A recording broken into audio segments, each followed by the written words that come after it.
Hello, എന്താ വിശേഷം? അപ്പോൾ ഞാൻ ഇന്ന് വന്നിട്ടുള്ളത് ചെറിയ ട്രാവൽ ഹാക്കുമായിട്ടാണ്. അതായത് ലോകത്തിലെ ഏറ്റവും വലിയ യാത്രാ വിമാനമായ എയർബസ് A380 കേരളത്തിൽ നിന്ന് യാത്ര ചെയ്യുക എന്നുള്ളത് വളരെ ബുദ്ധിമുട്ടാണ്. കാരണം കേരളത്തിലെ ഒരു എയർപോർട്ടിലും ഈ വിമാനം ഓപ്പറേറ്റ് ചെയ്യുന്നില്ല എന്നുള്ളതാണ്. എന്നാൽ കേരളത്തിലുള്ളവർക്ക് ഏറ്റവും എളുപ്പത്തിലും ഏറ്റവും ചെലവ് കുറഞ്ഞ മാർഗത്തിലൂടെയും ഈ വിമാനത്തിൽ യാത്ര ചെയ്യാൻ സാധിക്കും. So stay tune. അപ്പോൾ കേരളത്തിൽ നിന്ന് ദുബായ് പോണവരാണെന്നുണ്ടെങ്കിൽ നമുക്ക് ഏറ്റവും അടുത്ത് ഈ ഫ്ലൈറ്റ് ഓപ്പറേറ്റ് ചെയ്യുന്നത് കമ്പഗോഡ ഇൻ്റർനാഷണൽ എയർപോർട്ട് ബാംഗ്ലൂർ 4:45 എമിറേറ്റ്സ് ഫ്ലൈറ്റാണ്.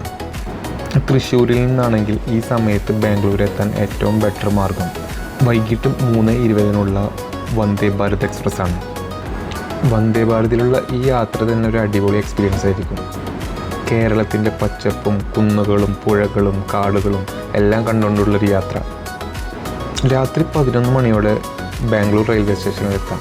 അവിടെ നിന്ന് ഒരു ടാക്സി എടുത്താൽ വെറും 45 മിനിറ്റ് എയർപോർട്ടിലേക്ക്. ബാംഗ്ലൂർ എയർപോർട്ട് ഇന്ത്യയിലെ തന്നെ ഏറ്റവും ബ്യൂട്ടിഫുൾ ആയിട്ടുള്ള എയർപോർട്ടാണ്. ബാംബു കൊണ്ട് നിർമ്മിച്ച ഹട്ട് പോലുള്ള ഡിസൈൻ, ചുറ്റും പച്ചപ്പ്, വാട്ടർഫോൾ, ശരിക്കും ഒരു പ്രീമിയം എക്സ്പീരിയൻസ് തന്നെയായിരുന്നു. ഞാൻ കണ്ടതിൽ വെച്ചിട്ട് ഏറ്റവും നല്ല എയർപോർട്ടായി തോന്നി എനിക്ക്. അവിടെ നിന്നും ലോകത്തിലെ ഏറ്റവും വലിയ പാസഞ്ചർ വിമാനത്തിൽ, അതായത് എയർബസ് A380 നേരെ ദുബായിലേക്ക് ഏകദേശം 3.5 മണിക്കൂർ യാത്ര. അപ്പോൾ ഓക്കെ, ഇതുപോലുള്ള ഇൻഫോർമേറ്റീവ് വീഡിയോസിനായിട്ട് എന്നെ ഫോളോ ചെയ്യുക. Bye bye.